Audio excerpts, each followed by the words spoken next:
Is your student less than motivated when it comes to reading or math? This is the Homeschool Sanity Show, the episode where Dr. Lee Jenkins shares creative ideas for motivating learners. I'm Dr. Melanie Wilson, Christian psychologist turned homeschool mom and curriculum author. And this is the podcast helping you wave goodbye to worry and say hello to a happy homeschool. Hey homeschoolers. As a psychologist, mother, and now a guide for homeschool parents, I have a great interest in motivation. Before I introduce my guest, I want to thank my sponsor for this episode, 5,000 Blankets. From Affirm Films, the studio that brought you Miracles from Heaven, comes 5,000 Blankets. A woman and her young son Philip set out to find his missing father on the streets, sparking a movement that inspires a city. There are over 5,000 homeless souls in this city alone. So it is Philip's wish to reach each and every one of them with a comforting gesture. Inspired by a true story. 5,000 Blankets. In theaters for 2 nights only, December 12th and 13th. Rated PG-13. May be inappropriate for children under 13. More information is available at 5000blanketsmovie.com. I was happy to have Dr. Jenkins join me for the podcast to share creative ideas for engaging our kids in the learning process. Lyle Lee Jenkins is an author, speaker, consultant, and a recognized expert in improving educational outcomes.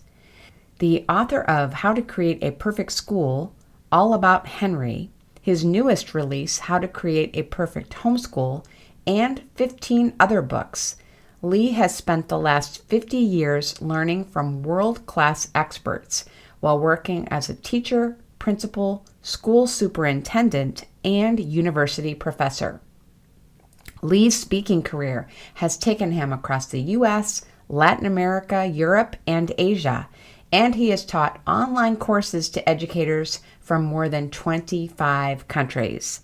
His mission is providing innovative solutions for the most perplexing education problems. I hope you enjoy our chat as much as I did. Dr. Jenkins, thank you so much for joining me here on the Homeschool Sanity Show. I was hoping that we could start off by having you tell us a little bit more about yourself and about your family and also your connection to homeschooling. I can do that, yes. My career has been in the public schools.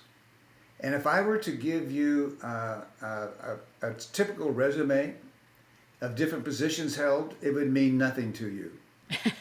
But if I told you the 8 people that were world class, and I'm not exaggerating, that greatly influenced my life, who happened to be classroom teachers, all but 7 of the 8, at one time or another, you would say, oh, that's how he learned this. It's not from the positions, it's from the people that God brought into my life that have influenced what I've learned, what I know. Okay?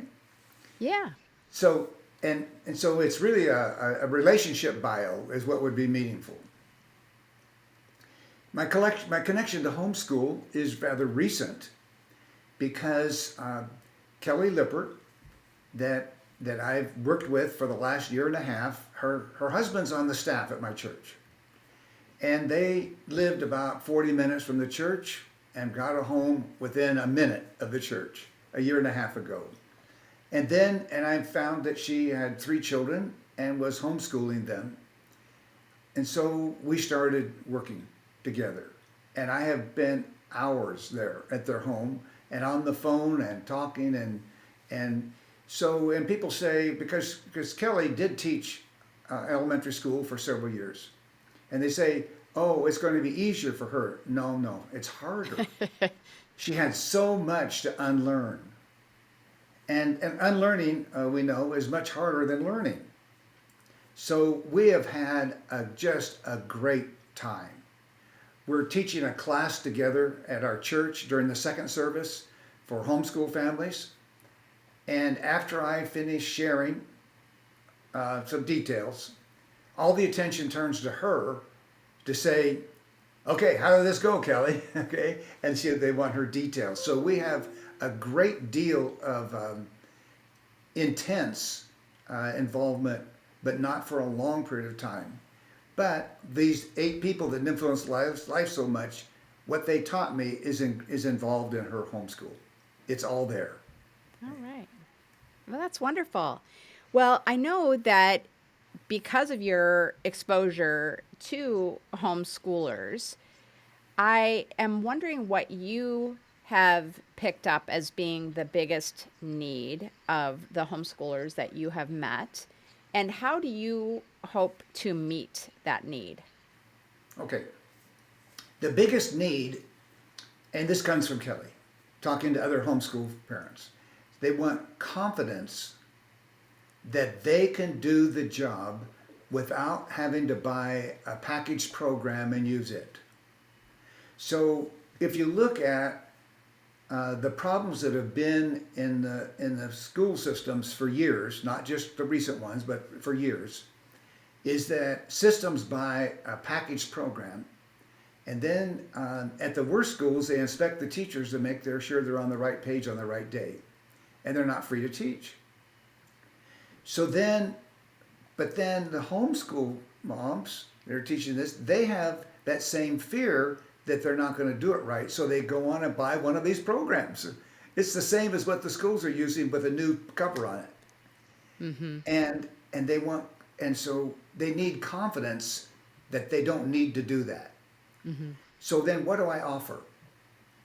If you were to go into the garage or shop of somebody who was excellent in their craft, it could be doesn't matter what it is, they're just excellent at their craft. What do you see? You see all kinds of tools, superbly organized, and the expert knows exactly where everything is and what it's good for. That's what I provide to the home educators. I give them the toolkit they need to have confidence that they can meet the needs of their child at any moment, no matter whether it's reading, whether it's writing, whether it's math, whether it's history, whether it's art, doesn't matter what it is. They have the tool set there to do it and know how to use it and win. Mm-hmm. Mm-hmm. The other thing that I provide for them is, if you see right above my head, you see the word perfect school. I talk to them, okay, well, so what is perfect? You need to know what perfect is, because that guides you. So I say to them, okay, we're going to tell you what a perfect school is, in my opinion. Okay, you might disagree, but it'll be my opinion. And then you want to say to yourself, you'll never be perfect. And then say to yourself, well, where are we now? And then you strive to get closer and closer to perfect. So what is perfect? Well, in my mind, a perfect is that the intrinsic motivation to learn that children were born with and they brought with them to kindergarten is maintained the next 12 years. Because if the kids are as excited to learn when they're 15 as they once were at 5, there's no holding them back. Mm-hmm. But I've asked 3,000 teachers what grade they teach, what percent of their kids love school. It starts off close to 100% in kindergarten. Time we get to grade 9, it's 37% still love school. Mm-hmm. And we don't know why they love school from that. It could be the football team. It could be the cheerleading. Okay, it could be the band. So then I ask other people as a follow-up, just tell me, what percent of the kids in high school are as excited about learning in high school as they once were in kindergarten? I always get under 10%. Mm. Now, the homeschool families, if they're not careful, can have that same problem. Because they demand that kids finish this expensive program they bought. Okay, so then the tool to help them along this journey comes from John Hattie. He's an Australian educator, and he gave us the triplets: skill, will, and thrill. It's not just skill; it's skill, will, and thrill.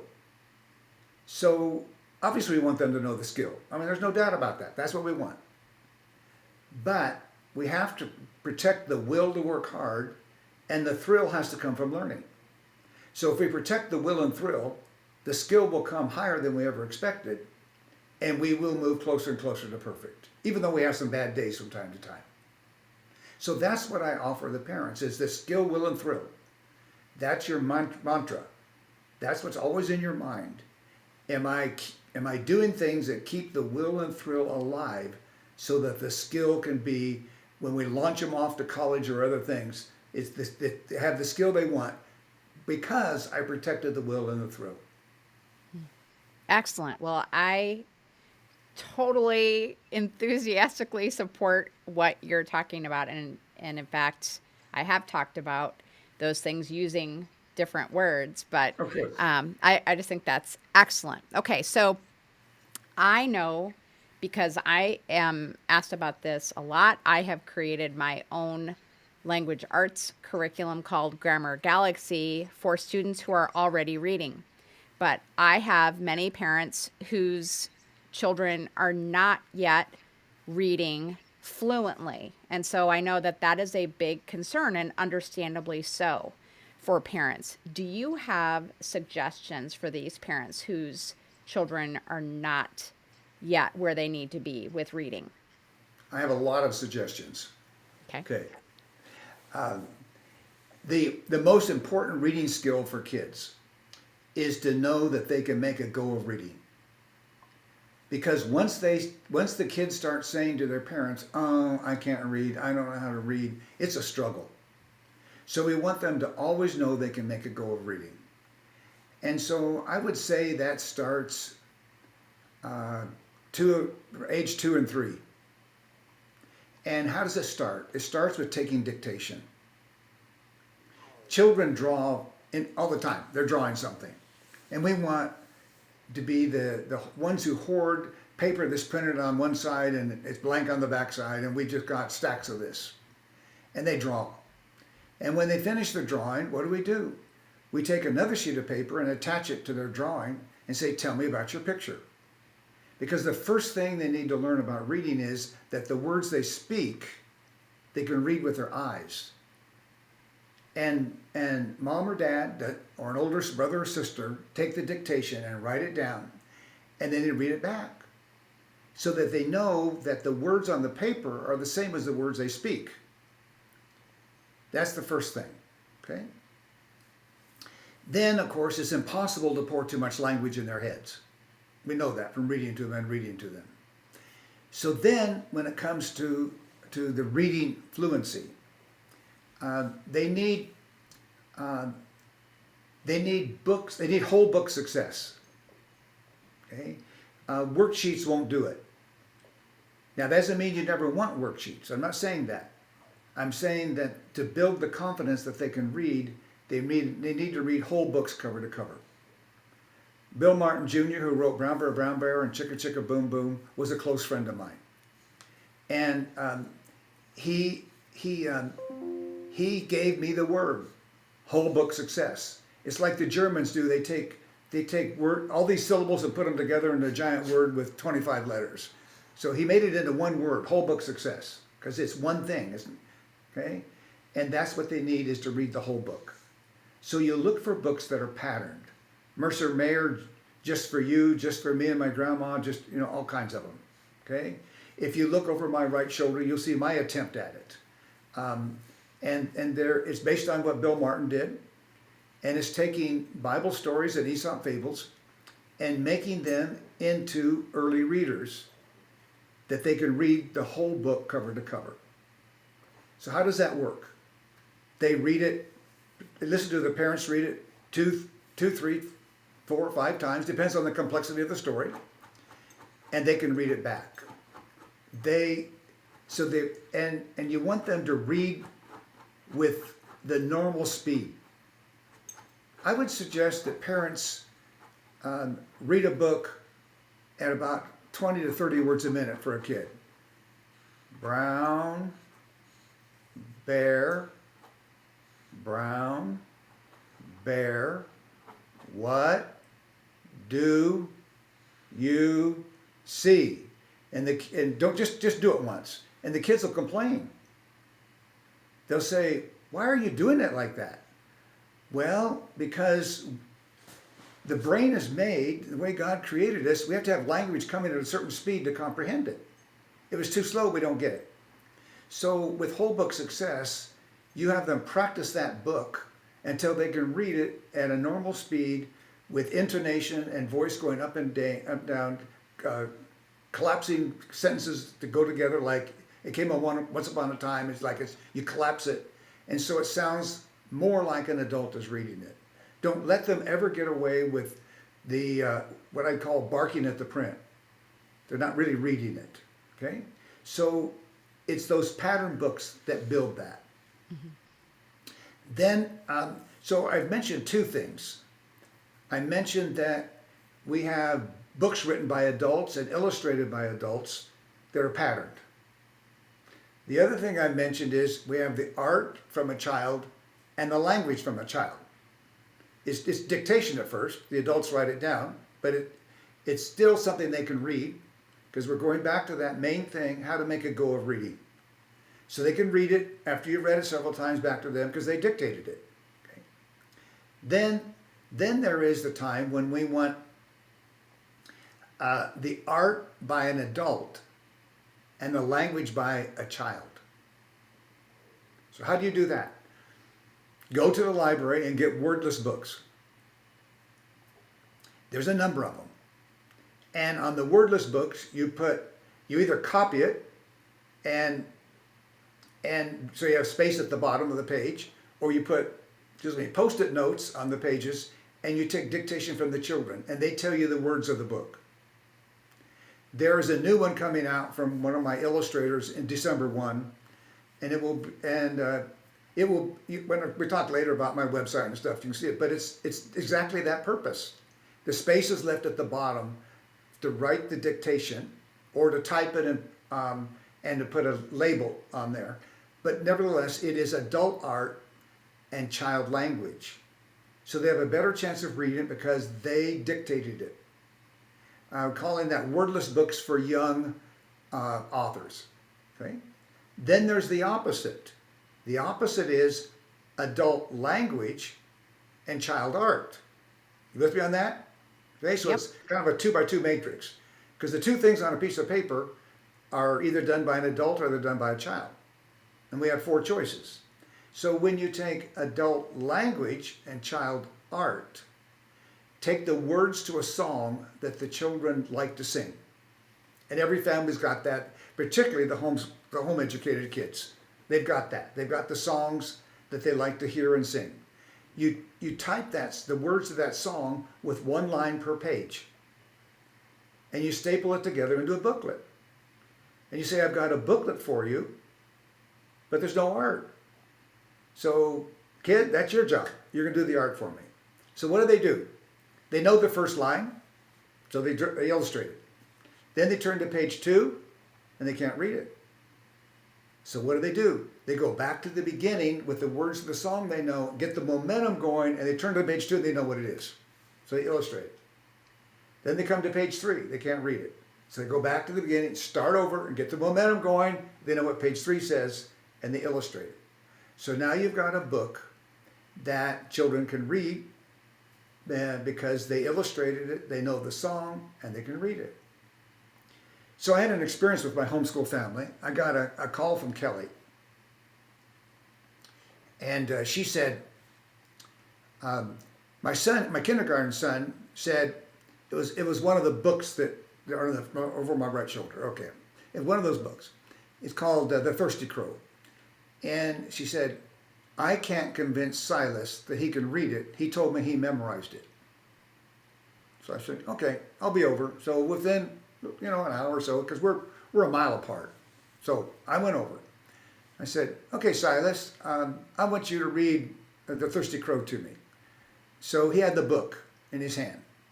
And so I took my hand and I held my thumb and first finger and I held it closed. He said, I can't read it. How come? Well, you won't let me turn the pages. Well, you told your mom you had it memorized. So if you got it memorized, then you don't need the book. It's memorized. I'll just hold the book closed because you got it memorized. That's what you told Mom. He said, no, I guess I don't. Okay, so I opened it up so he could read it. Okay, so anyway, so he knew that he's reading it. He had to get the clues from the page to know what it said in order to read it. So that's that first thing is that I can make a go of reading. And how do they make a go of reading? It's not because what the parents say, it's what they hear with their own ears. They have to hear themselves reading close to how an adult reads, or they're not going to believe it. Well, I think those are some really innovative ideas that I think my listeners are really going to love. So I so appreciate that. I'm just going to point out something obvious, which is that maybe it's obvious, but I have a student doing piano lessons right now, and I didn't know that the lesson was scheduled for this time. So I apologize. I'm going to mute myself while you are speaking, so we shouldn't hear much of it. Okay, so my next question for you, and I'm excited to ask you this because your advice about reading was just so clever and so excellent. Do you have advice for kids who are struggling with math, as so many students do? I do. These are again, those people that influenced my life so greatly. The one that I learned the reading from, it was from her and from Bill Martin together. Also taught me the race games. And then it was another one of the 8 that introduced me to the base 10 blocks. So the base 10 blocks are the most powerful math material there is. It is the 1 block, the 10, the 100, and the 1,000. Okay? And they're to scale. So sometimes people think they can save money by showing pictures of blocks. It doesn't work. Then they think they can save money by taking something like a poker chip and take a green poker chip and write a 1 on it, and an orange poker chip and write a 10 on it, and a green poker chip and write 100 on it. It doesn't work. They've got to be to scale. They can see that it takes 10 ones to make a 10 block and 10 tens to make a 100 block. Okay. So the basic game is that, and what the word to use is number sense. If we don't build a firm foundation, then they struggle with math. So the foundation is so very, very important. I have a friend that spent his life in construction. So one time I just said, let's go get a cup of coffee. And he told me all the things that happen in a house if the foundation is wrong. Well, the same thing happens to math if the foundation is wrong. So how do we build the foundation? And Kelly has played this some with her daughter that's almost 4, but clearly with the 6 and the 9-year-old. All the race games are played with 3 players, 3 of them. There's a banker, and there's 2 people racing for a race. And the basic game is race for a 100 block. The first person to get the 100 block is winner. Now, when you win the game, what do you get? Well, you get to be the banker the next time we play it. Okay. But the banker gets the 1s, 10s, and 100 block. It's by the banker. And you have blank dice. You don't want to use a 1 to 6 die. You'll never get to the 100. So we take blank dice and we label them with numbers like 15 or 12 or 8 or anything. But you're not limited to 1 to 6. So the first player rolls the die, and the banker gives them, say they roll 8 1 blocks. The next player rolls the die and rolls 12. The banker gives them a 10 block and 2 1s. Then it goes back to the first player rolls the die. And they roll 5. So the banker gives them 5 1s. Then the banker says, okay, now here's our problem. You've got too many 1 blocks. You can't have that many. Every time you get 10 1 blocks, you give them back to the banker, and the banker gives you a 10. That's the whole game. The first person to trade in 10 10s for the 100 block wins. Okay. So Kelly, who I'm working with, she said, prior to you teaching me the race games, I tried to teach my son, who was in first grade at that time, no, second grade at that time, second grade, yeah. I tried to teach him how to do addition with carrying or regrouping, whichever word you use. He was confused, discouraged, and distraught. So I dropped it. And then you taught me the race games. And so we played the race games. And then when I went back to the carrying, and so he built the first number with the blocks, he built the second number with the blocks, put them all in one pile. I said, well, how many ones you got there? He said, 13. What do you have to do when you have that many? I got to trade 10 of them in for a 10 block. He got it. He didn't have to teach anything. He understood it. That's how it works. Then there's another game, and it's called Go for Broke. So each player gets a 100 block. And whatever you roll, you have to give back to the banker. Well, you can't give the banker anything. You rolled 12, and you got a 100 block. What are you going to do? Are you going to trade that 100 block in for some more 10s? Then you got to trade one of the 10s in for some 1s. And then you can give the banker a 10 and 2 1s. You with me on that? So it builds that foundation. Then we could race for 200. Well, the numbers are bigger. We quickly go to race for 1,000 block. But the numbers are like 120, 102, 75, 57. Okay? But the first person to get the 1,000 block is the winner. Then we play it with multiplication. You multiply the two numbers together. We play it with subtraction. You subtract the bigger number from the smaller number. We play it just for roll 2 dice, and whichever one's the biggest, that's what you get. We play a game where one of them has a negative number. You have to give those back to the banker. You don't get it, you have to give them back to the banker. You divide the smaller number into the larger number. If it comes out even, you get that many. If there's a remainder, then that's how many you get. The remainder is what you get. So lots of things with whole numbers. Then it goes to race for a week. So the banker has base 10 blocks again, and the banker has strips of tag board, something that say Sunday, Monday, Tuesday, Wednesday, Thursday, Friday, and has another piece that says on it 1 week. You roll the die, and the banker gives you hours. When you get 24 hours, you trade them in for Sunday. 24 more, you trade it in for Monday. First person to get all 7 days trades them for a week, and they're the winner. So it goes on. We race for gallons, 5 gallons. We race for fractions. It's all of it, and they get that understanding in a game. Kelly's husband's on the staff at my church. I think I mentioned that, and so his day off is Friday. And so often the kids look forward to Dad being home for Friday for lots of reasons, but one being he loves to play race games with them. So he's involved with it. There's no preparation on his part. It's all set. And he can sit down with the kids and play the race games. And then they get harder and harder. So the control the adult has is what you write on the dice. Because if they think it's boring, it's only because the numbers are too small. So let's take race for a week. I played that with 10-year-olds. What did we put on the dice? We didn't put a numeral, just even. We put 1 2/3 day. Okay? Then we put 5/6 of a day. Well, 5/6 is, how many hours is that? Well, figure it out. 5/6 of 24. You with me on that?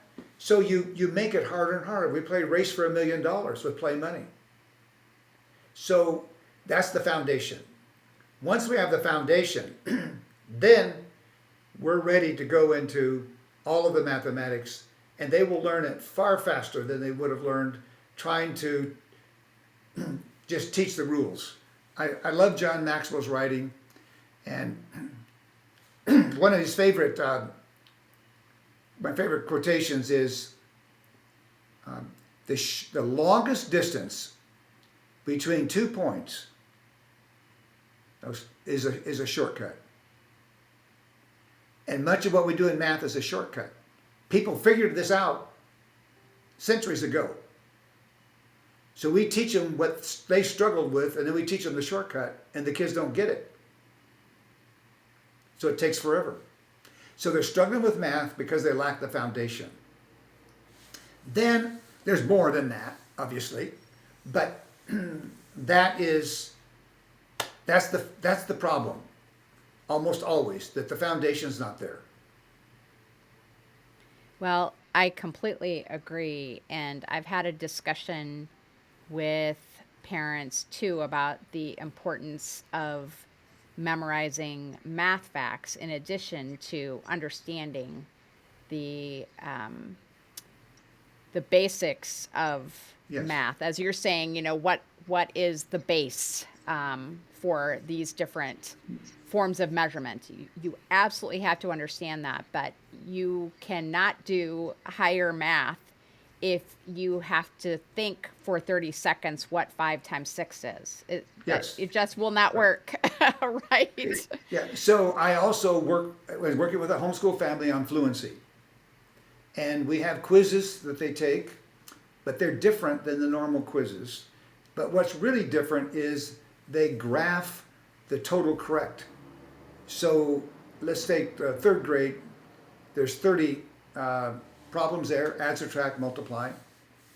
It's time for 2 minutes, no matter what the grade level. They go from kindergarten to grade. Well, the kindergarten's not timed, but the first grade through 8th are timed for 2 minutes. But the difference is they graph how many they got right. So the competition is they're competing against their former self.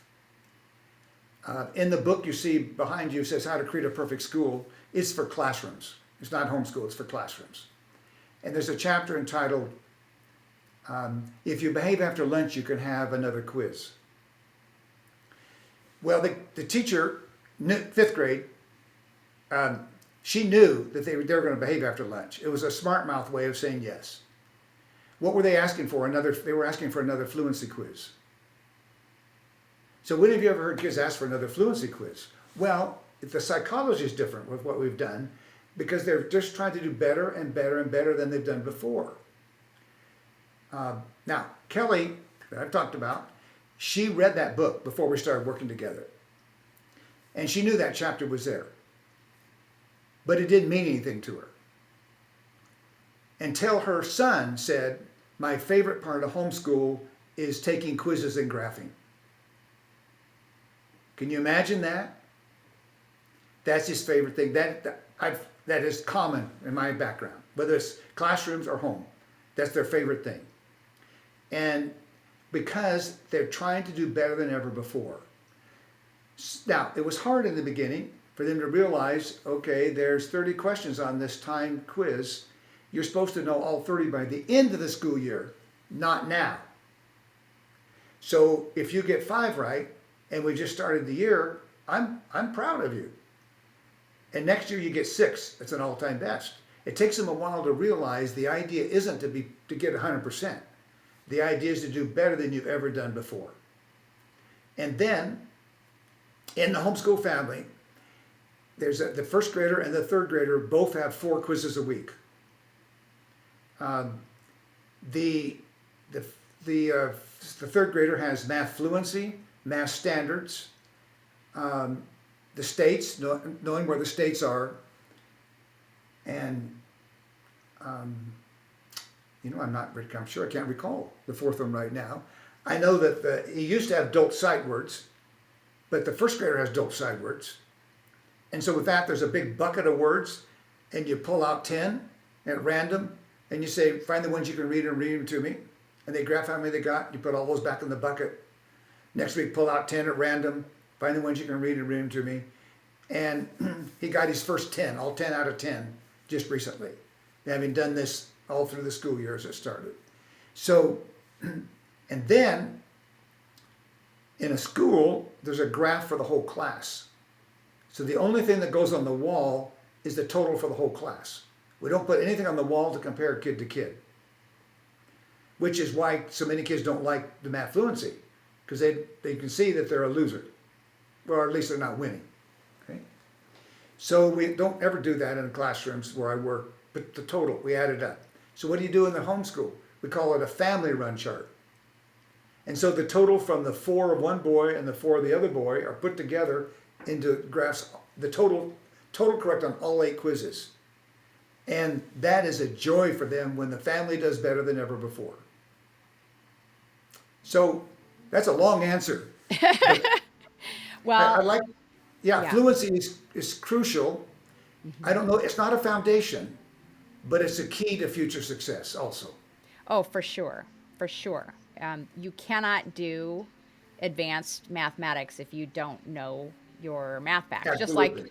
Just like you cannot read a chapter book if you cannot, if you cannot um, I cannot even think of the word right now, but if you cannot take the language and decipher it and Yes, understand that it's a word and it has a meaning. So yes, yes, so that is definitely yeah, what I meant, and I think we're on the same page. And the experiments that I have done in the area of productivity tell me that what you are advocating for is highly likely to be successful because you're really gamifying education. It's very motivating, even if we are only trying to improve our own scores with what we have learned and what we can recall. So I love that. And so your book is How to Create a Perfect Homeschool. Do you have yes, other ideas, games, practices for other topic areas in the yes. book? Well, in the book, there's obviously the reading, the writing, and the math. There's a, there's a, if you look under Lyle Lee Jenkins at Amazon, and just there's a lot of things in production. Years ago, I wrote with with a friend math books, one with base 10 blocks, one pattern blocks, geo blocks. The publishers died of old age. They've been out of print 20 years. I always wanted them back in print. I didn't have a reason. But then with How to Create a Perfect Homeschool, I knew I couldn't write that book if the math I knew was not available. And then there's the reading books over my right shoulder. Okay, those are there. And then there's a creative book is for the spelling. There's a language arts book that's coming. My brother is writing a book on just Bible background for kids.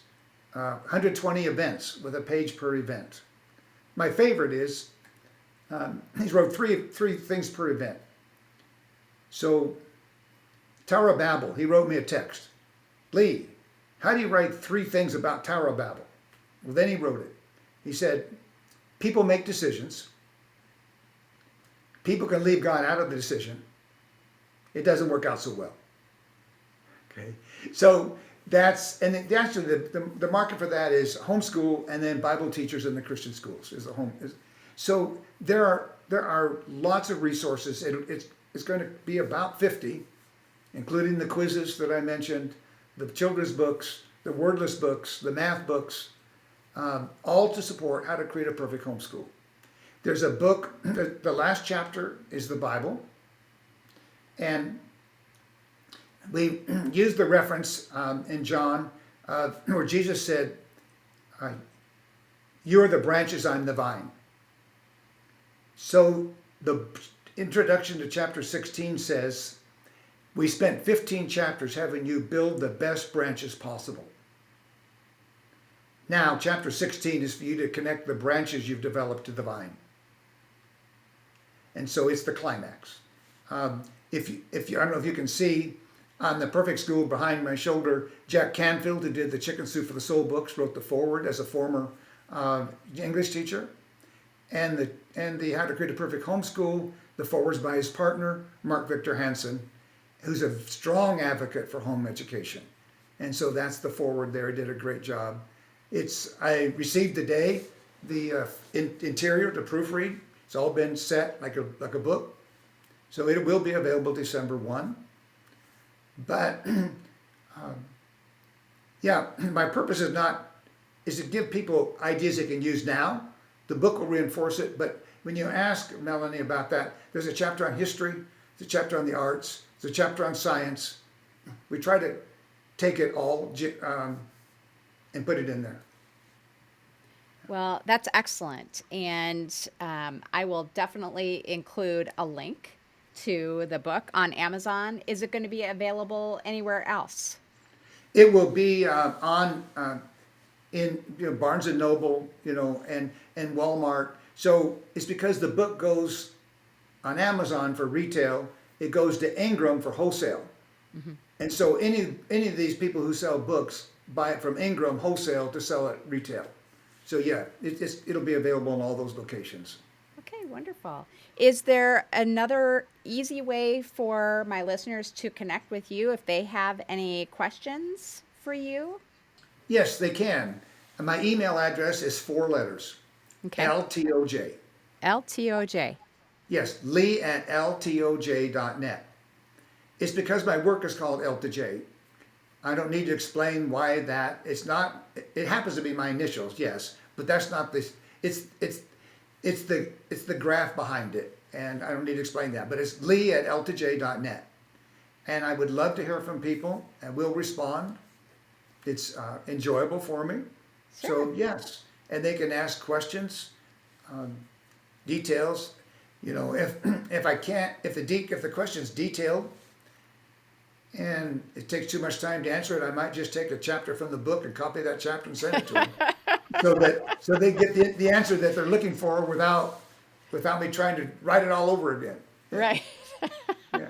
Well, that would save you some time probably. Well, Yeah. Thank you so much. Well, I am excited to see this book. It sounds like it will be a wonderful resource for homeschoolers. I am all about having games and practical activities that make learning motivating for kids. I am a big proponent of that. And so I just thank you so much for writing the book and sharing more with us today. No, you're welcome. And the thrill has to come from the learning.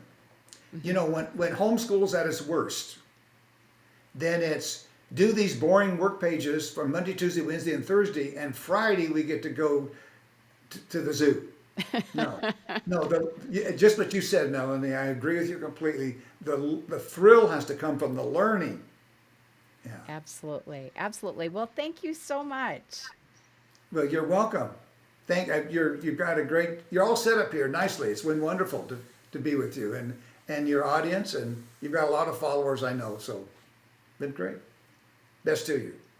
To find Lee's book and connect with him, you can also visit the show notes page at homeschoolsanity.com/motivatinglearners. Have a happy homeschool week. Thank you for joining me on the journey to homeschool sanity. I would love to continue the conversation.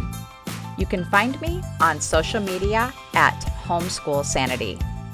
And if you haven't heard it lately, let me remind you, you're doing a great job.